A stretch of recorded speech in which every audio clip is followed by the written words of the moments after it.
Matty Loves Podcast. Matty Loves Podcast.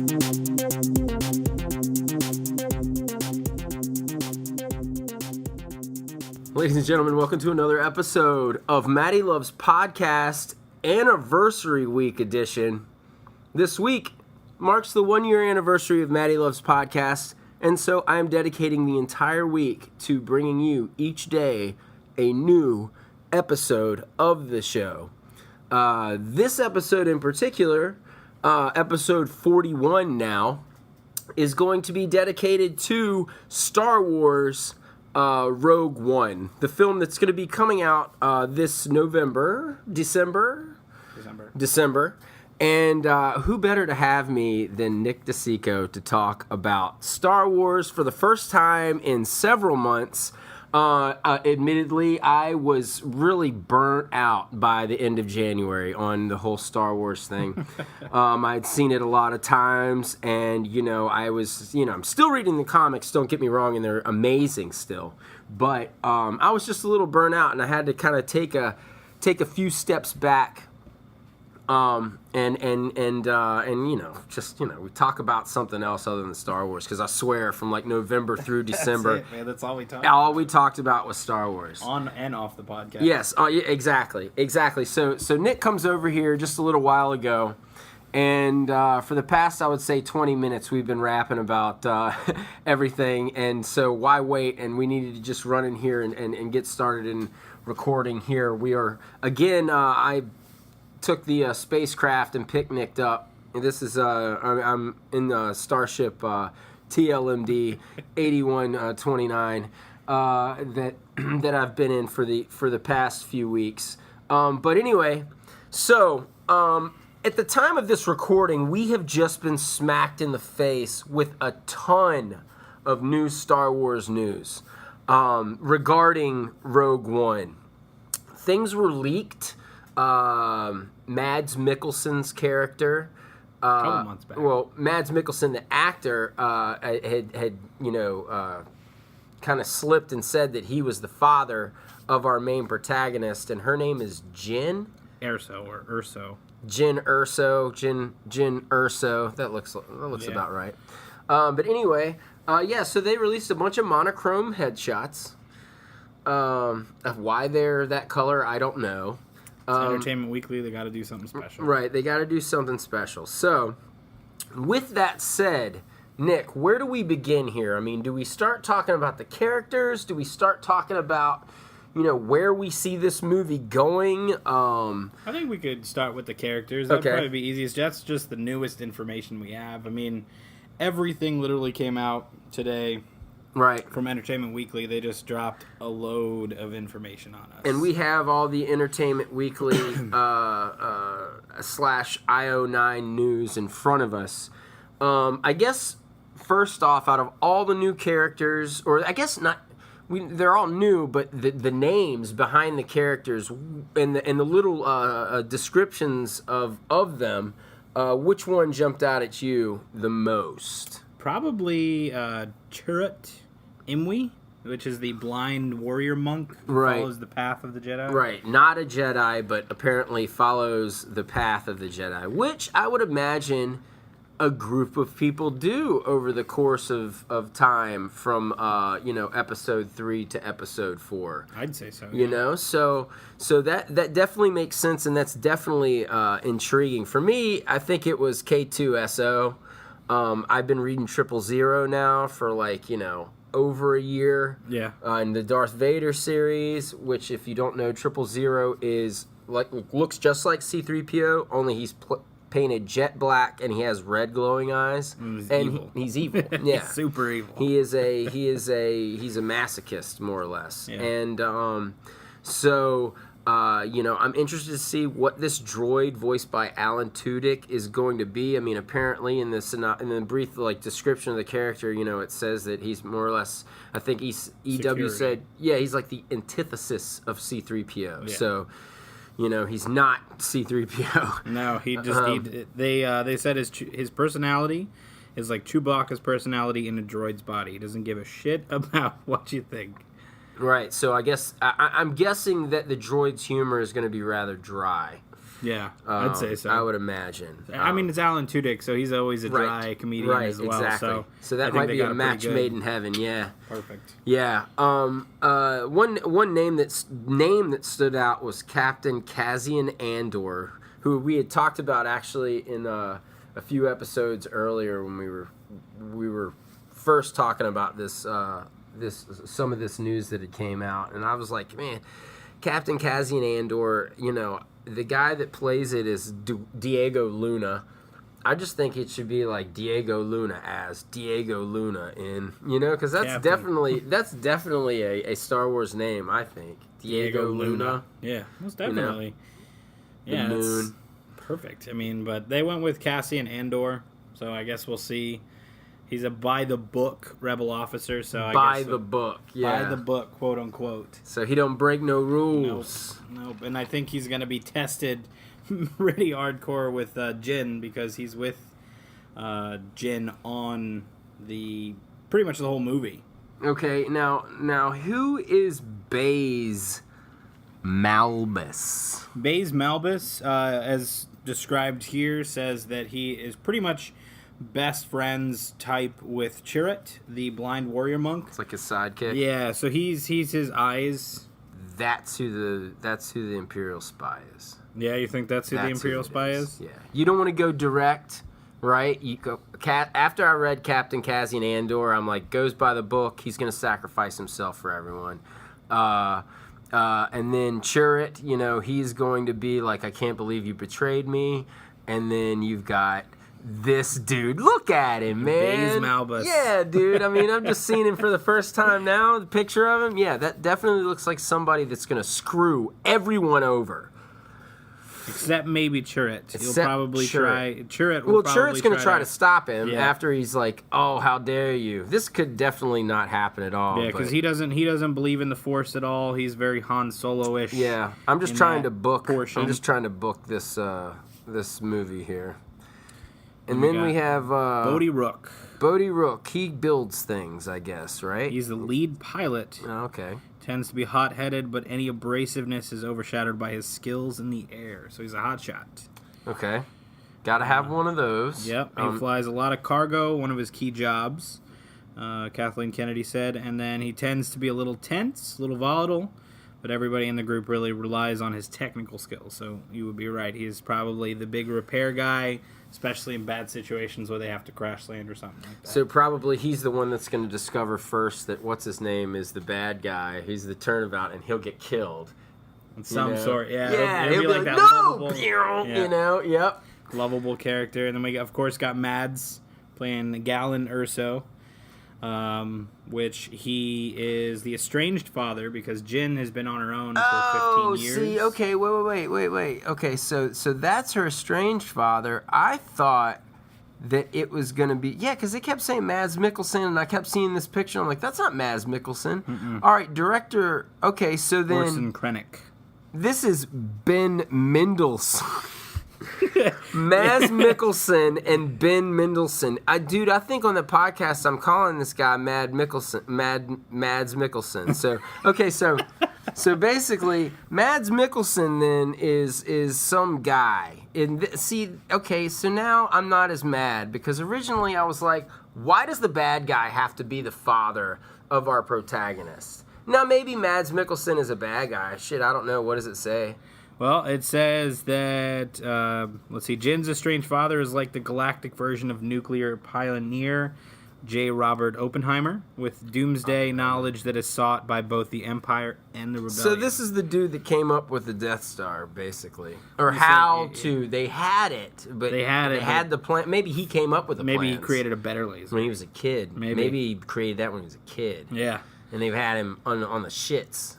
And he was like, you can't go anywhere. And your daughter's going to need to come and save you, but it's going to be too late. The circumstances of how his family got to the state that it's in is something that we probably don't want to share right now, so that's going to be another twist. And then it says that pretty much it is... He's sought after by both of them, so right now he's kind of on the fence. Yeah, he is the not the MacGuffin, but he is the goal, I guess, for both sides is to get to Mads Mikkelsen because he's not going to be in this movie that much. He's probably been taken by the Empire. Yep. And then that's probably why we see Jin in the full Empire regalia. She's got to go in and get him, but she's also got to steal those Death Star plans. We got Ben Mendelsohn here. Yeah, Ben Mendelsohn, which is not Mads Mikkelsen. Who is an Imperial officer that wears all white and is in good graces with Sidious, but he and Darth Vader don't get along. Yes. Which is awesome, too, because I hope those two butt heads at some point. So he is the director. Yo! He's the director. Okay, so he's bad guy this whole entire movie. What if we think he's getting away and Vader gets his ass and Vader's the one that takes him down and we go into the chase with Princess Leia? From there. How's Leia going to be in this movie? Maybe he leaked the plans. This dude? Maybe. He looks bad. He looks very evil. bad. He's got maybe cape. Maybe that's his exterior to try to fool us. I don't know, man. There's a lot of information out there, and we don't have anything in comparison to what will be. Yeah. But apparently he is he uses his squad of death troopers to pulverize the rebellion, uprising, and ascend into the Emperor's graces. So maybe not. Maybe he's just moving his way up so he can help the rebellion. Maybe he's got to fight the rebellion. Maybe he's got to be that two-faced guy that is one face for a while and then maybe the rebels already have a rebel spy in there for years. Yeah. How long has the rebellion been going on, though? I guess ever since Order 66. Yeah, Order 66. Yeah. Damn, Order 66. All right, so then we've got... yes, we have... why did they wait so long to release Forrest Whitaker's character's name today? I don't know. I mean, maybe it was the fact that they didn't really want to release... They wanted to release it in chunks. That's maybe. what they did today, isn't it? Yeah, definitely. I mean, these are 10 character bios. Because they released the cover this morning. Yep. And then we got, like, the characters we knew were in there. And then they released all the rest of them. The full rundown. And he is Saw Gerrera, which I vaguely remember from Clone Wars. Because I watched season 1 and 2 a couple times, but then when it came on Netflix, I just binge-watched everything. So everything kind of just merges together. And that is him, yep. So he is from, what did we say it was? The... Onderon, right? Yeah, Onderon. Onderon, not Alderaan, Onderon. So he looks very different, apparently. He even looks different from when we saw him in the teaser trailer, is what it says here. So there's so much to say about this character. We're going to break out a separate on him and his history in the Clone Wars. So there's going to be an even more bigger explanation about Forrest Whitaker. And he appeared in the episode of War on Two Fronts, which aired in October of 2012. This is Clone Wars. Yeah. So, Saw and Steela were part of an insurgent group being unofficially trained by Anakin, Obi-Wan Kenobi, and the Padawan Ahsoka Tano. Pretty exciting. Yeah. There was also new. Have you been watching the Star Wars show at all? I haven't watched it yet. This episode. Star Wars show? Yeah, it's a new YouTube series that they have. It's about an 8 to 10, 12-minute show. Just news, weekly news? Once a week, and it's from Lucasfilm. It's filmed inside Lucasfilm, and they do a bunch of stuff. This looks like the episode just came out, including the revelation he's a character created by George Lucas for the live-action TV show that never happened. Cool. And if you haven't watched the Star Wars show, I'd give it a shot. It's pretty good. I mean, like I said, It's filmed on property in Lucasfilm, so they have more information come through. They know everything. It's another conduit that they use, right. And it's a legit. You're not getting false information. It's not a false flag. It's Lucasfilm is like, yeah, we're signing you off. You can tell people about this. They have interviews with the creators of Rebels and Clone Wars and stuff like that. That's really cool. And that last episode, of course, was devoted to the Chewbacca mom. Yeah, I don't understand that whole thing. It's Facebook notoriety. It was hilarious the first time I watched it. What was funny about it? Just her laugh, man. It was infectious. It was stupid humor. But I don't know. It was just something that I guess sparked a lot with a lot of people. It was up there for a day, 2 days most.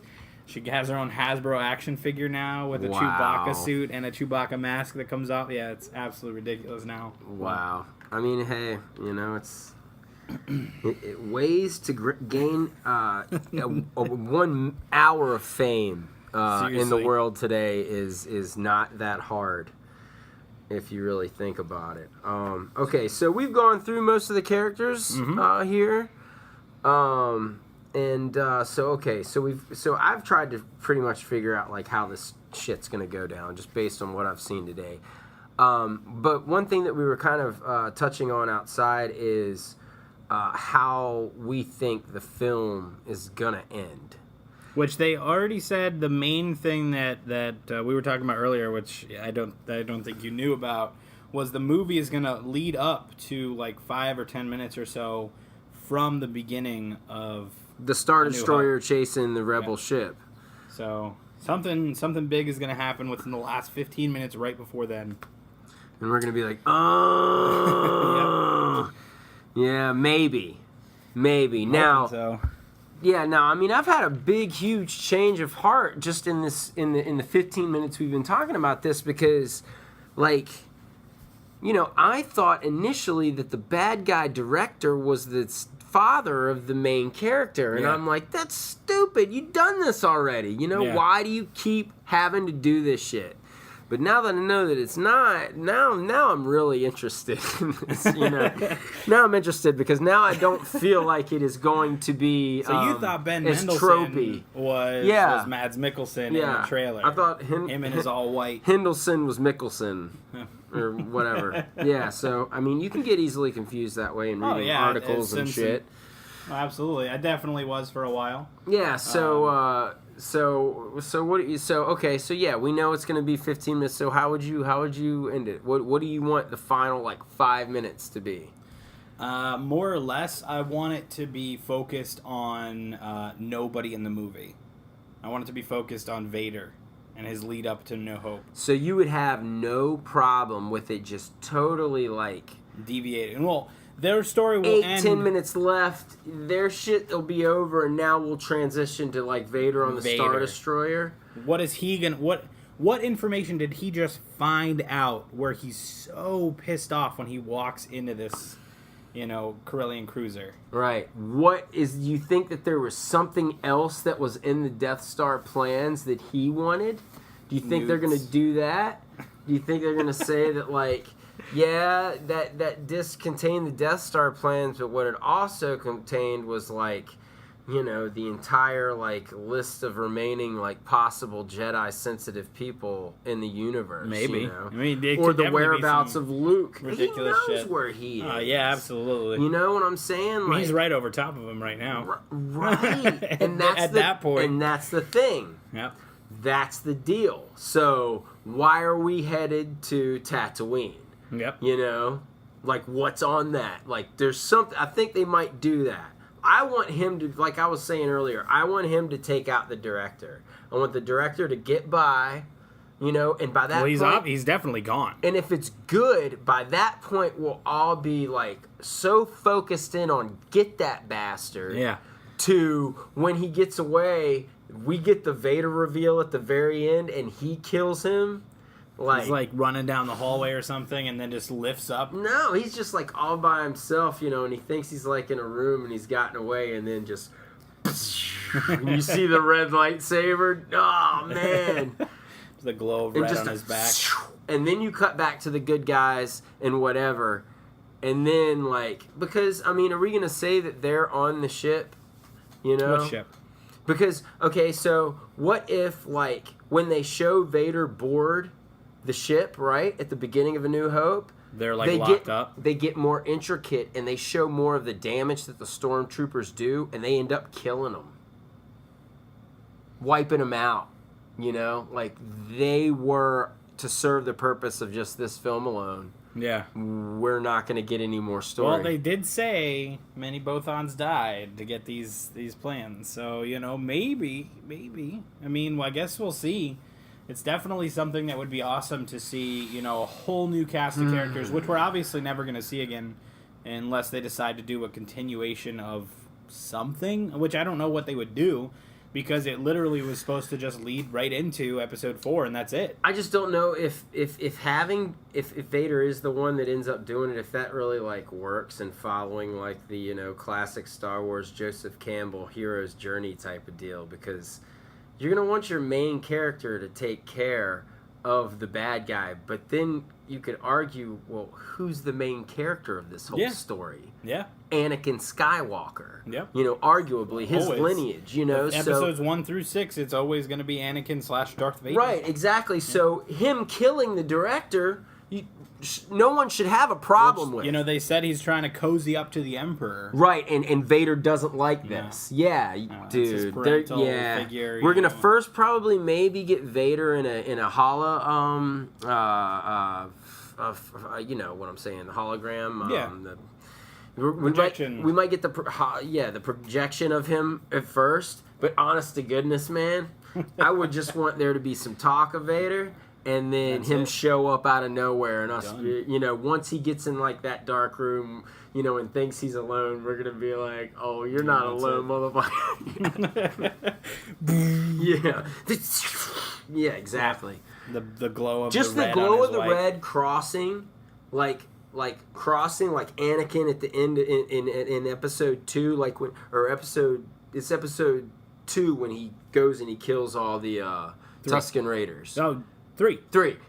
And that last scene when he just swipes it, like if they could do just the red and him swiping it and you see Vader's face, and then we cut back to the Rebels for the end, that would be tremendous. That would be fantastic. I think the way, if they're going to do it anyway, and it's going to lead with both, the Imperial storyline of Vader and the troopers getting ready to board the ship, and the Rebels, that I think that at some point when Vader is mounting his assault to go into the ship, they're going to come across the Rebels in some way. They're going to cross paths. We're going to have story, and it's getting closer and closer and closer until one point where they intertwine, and then people are going to die, obviously, and then they're going to move on separately past that. Do you think there's going to be any Force-sensitive characters? Other than Vader? No. No. You don't think they're going to touch that at all? No, I think the closest thing we'll have to that is going to be the warrior monk guy, Chirrut. Yeah. I think that's it. I mean, he's going to be the one guy who's going to fight with the Force on his side. I mean, I would love this to be a straight-up spy movie. At the end, that's how it really feels like. We just watched a spy flick, like a Star Wars spy film, and we watched 007 in space. Yeah, exactly, man. That would be great. I just, I mean, have you watched Rebels yet? No, I haven't, because I haven't finished Clone Wars, man. No. It's like time and dude, Rebels got crazy last season.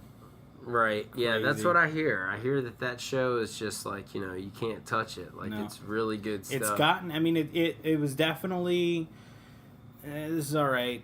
I'll give it a shot. I watched 6 or 7 episodes. And weren't you afraid it was going to be too geared towards children? And it definitely is. There's definitely, I mean, Chopper, which is the droid in that.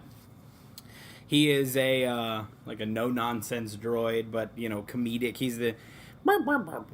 But he doesn't make any noise. He just makes beeps and whistles. Yeah, that classic, Hanna-Barbera sidekick type of character that's there just to make the kids laugh. But he had in this season, which was really weird, there was a lot of people who were like, I don't know if that's going to work. He had his episode.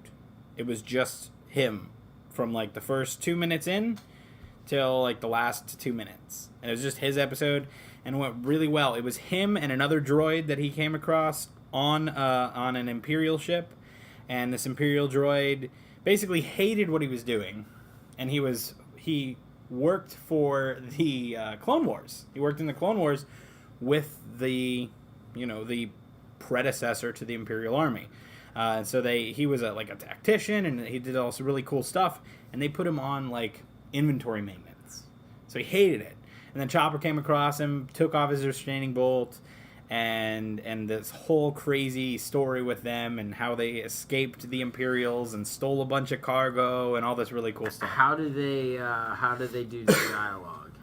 So the conversation is beeps and whistles from Chopper, and then this other droid is a protocol-style droid. So he's translating. He's communicating. He's not translating, but he's giving you an idea of he's responding, what he's saying. he's responding well enough that you understand exactly. Like, no, you can't do that. Yeah. You have to do it this way. Yeah. And it was a really well done episode. A lot better than a lot of people described that they thought it was going to be. And from that point on, the rest of the season was phenomenal because it led up until Ahsoka versus Vader. Oh wow! Yeah, because in the beginning of the season, Ahsoka, she senses Vader and she senses that that's Anakin, and so does Anakin. He senses that that's Ahsoka. And then at the end of the season, they go to the Sith Temple. Darth Maul comes back. Dude, it's crazy. It's crazy. Wait, Darth Maul, Spider Darth Maul? Nope, Darth Maul, robot legs. Robot legs. Yeah, which they replace in Clone Wars. They replace them. Oh, okay. So no spoilers there. I mean, it's been out for a while. Right. But yeah, he's in there, and he's a shrouded figure. They don't really off the top tell you until he takes his robe off and does the classic hood down. But he fights on the side of Ezra Bridger. Like, he is trying to persuade Ezra to go dark side. Who's Ezra? With the main character of Rebels. Oh, okay. The young kid who's Jedi, who's Force sensitive. Right. Okay. Yeah. So pretty good. Like I said, you have to watch it. What does Kanan do on the show? He is his Ezra is his Padawan. Oh, all right. So, okay. He is the last remaining Jedi, basically, who never finished his training because his master was killed during Order 66. And he escaped, went into hiding, started using a blaster instead of a lightsaber. Okay. Still has his lightsaber, though, and that's what the first episode was really about, was the resurfacing of the Jedi. Do you think that they're going to put Rebels on Netflix? Well, it's a Disney show, so... Yeah, because they're putting all their stuff on there. Starting July 1st is going to have their contract fully with Netflix, so I think at least the first season will be on there. Maybe not season 2 right away, but maybe. I think by the fall they said all of their films will be available. Yeah. At least all of their films. Yeah. I'm sure some of their broadcast shows as well. I mean, Disney XD, has the show, so it's much more geared towards teenagers. I wonder if we'll get a Wake Up Miss Bliss. I don't know. I mean, that would be awesome. I don't know. We're getting all these classic shows, on here. Well, they have all of Saved by the Bell, but Wake Up Miss Bliss came on the Disney Channel. That is true. So we with shall Disney, see. I would love the Wonderful World of Magic, like the behind the scenes of Disney's animation. Oh yeah. Yeah, man, God, they have so much stuff, and they're going to drop some stuff on us, and we're going to be like, oh my God, I haven't watched this in forever. Like, I can't wait until they release the Apple Dumpling Gang in HD. That's going to be the shit. Speaking of movies that we were talking about, a little bit off subject from Star Wars, but did you see that Bryan Cranston is going to be Zordon in the new Power Ranger movie? Yeah. Are you down with that or no?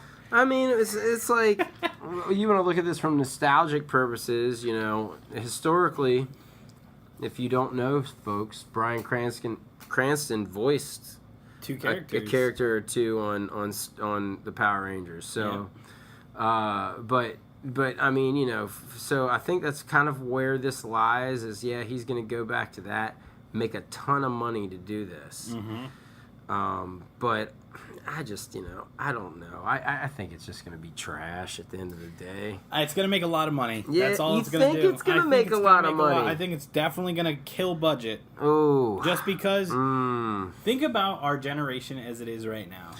Okay. We are a nostalgic generation if there ever has been one. Yeah, but I mean... We have Teenage Mutant Ninja Turtles. We have Star Wars. We have Star Trek. We have new Power Rangers. I think it's going to do like X-Men Apocalypse opening weekend numbers in America. It ain't going to crack 100 million. It ain't going to crack 70 million. It might crack 40, But it ain't gonna be no like I don't think $100 million weekend bullshit. No, not the weekend, but it's full run. I could see 250. Well, internationally, that's where it's gonna make its cash, yeah. man. You know, That's like Warcraft. like China and shit. Yeah. Warcraft. Oh my god, dude, Warcraft is killing it over in China. Yeah.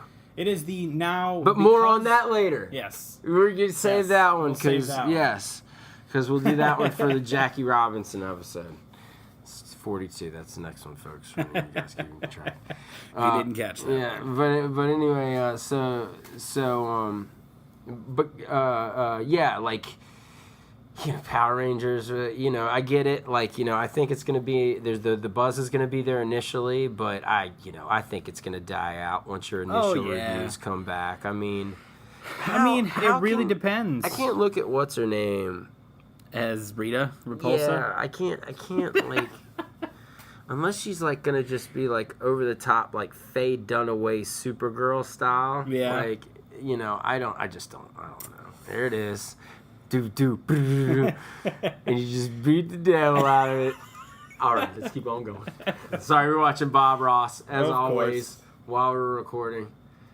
I think the only time that you and I didn't record with him on was when we Star Wars. Yeah, the Star Wars commentary. We had to watch those horrid. We still have to do Jedi, too. I know, it's a lot of things happened in that amount of time, work and all that stuff. For sure. We'll get it done one day. Hopefully before Rogue One. Yeah. Let's see. So with getting back to Rogue One. Okay, so we have what our idea of the ideal finish for the film would be. We've talked about the characters. What do you think the worst thing that could happen is in the movie? Like, just be super bland? I think the worst thing that could happen can be walking away from it and being like, it's a Star Wars movie, but...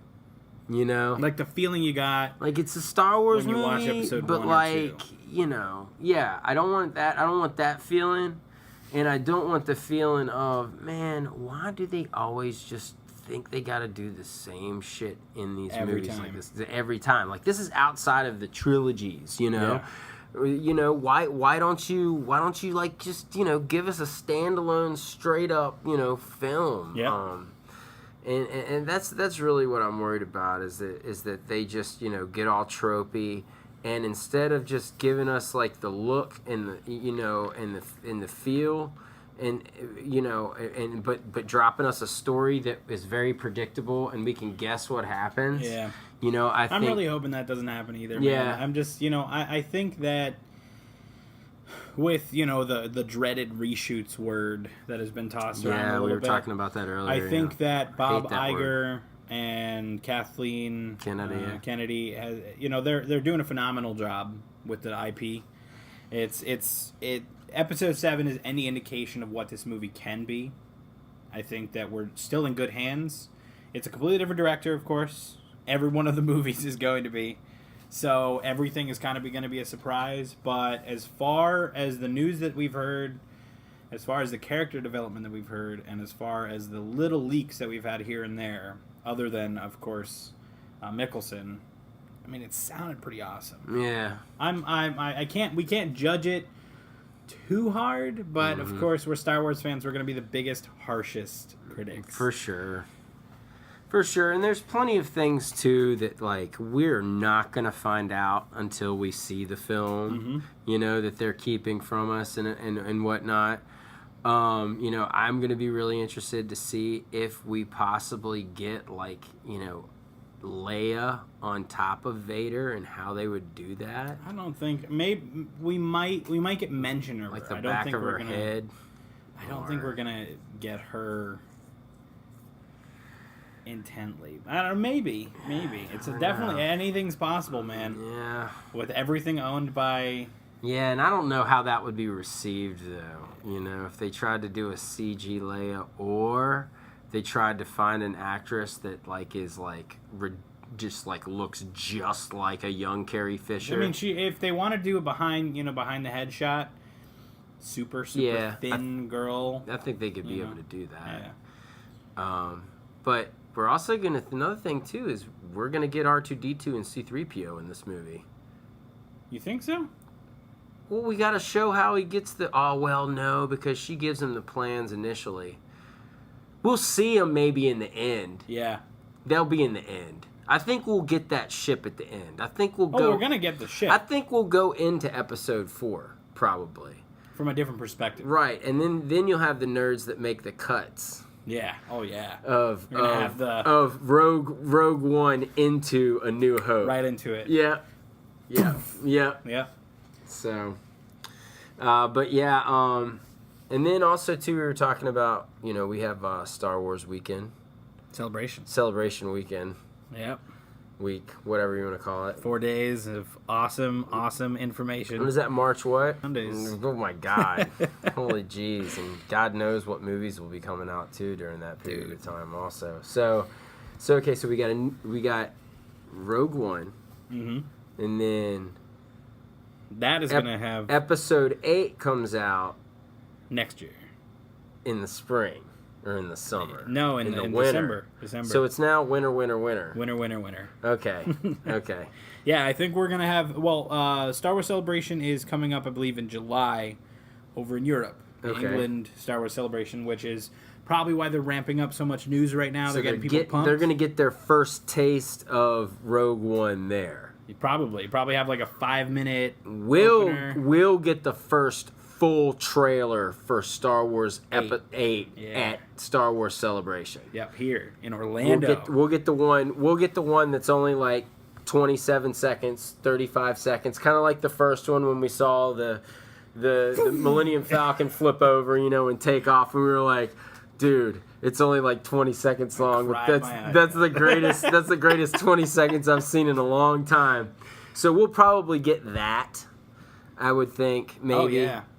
Because they're probably going to release a new trailer with Rogue One over in England, the Star Wars Celebration this year. Well, we haven't had a full trailer yet. Full length. They're going to release the full length one for Star Wars Celebration, and then they're probably going to give them some behind the scenes convention only stuff. We'll probably get like a snippet here and there of different things. Well, they'll get behind the scenes episode 8. Mm-hmm. That's what they'll get. Yeah. And they'll also have I'm sure everybody will go. Like they'll have all the actors and shit. Over there, man. I just wonder what it's gonna be like down here for that shit, dude. I'm so excited. It hasn't been here since 2012. So they have had it here before. See, I was talking with Tom about it, and I thought that it was like one of those just like West Coast exclusive things, just because it's all easier out in LA to get it everyone or whatever. Anaheim, yeah, they've had it out in Anaheim. They've had it. It went worldwide. About 10 years ago, I think, was the first one that they went across the seas, but it travels all over. There was one in Orlando when I was in high school, so 2004, 2005. Okay. And then there was another one here in 2010, I want to say, and then 2012 was the last one here. Okay. But it was kind of low key. I mean, there's not a lot of information. There wasn't anything going on. There's just a Clone Wars. convention. There was Clone Wars. That was really the big Star Wars stuff. There was a few comics. There was a few books. New toys, Lego sets, whatever.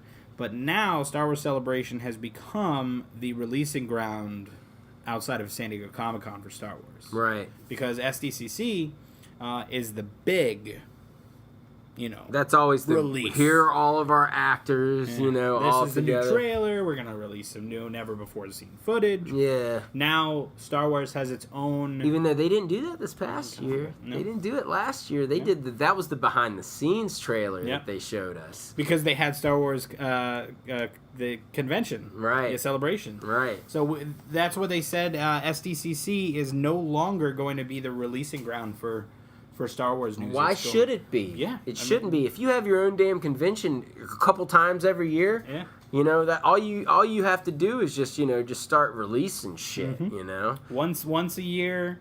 It's like once every it's in the middle of summer for I think 1 year, and then it's spring the next year. So there's a gap because I think the reason why they're so close together this time around, less than 7 or 8 months, is because they're doing the one overseas, and then they want to get the information out.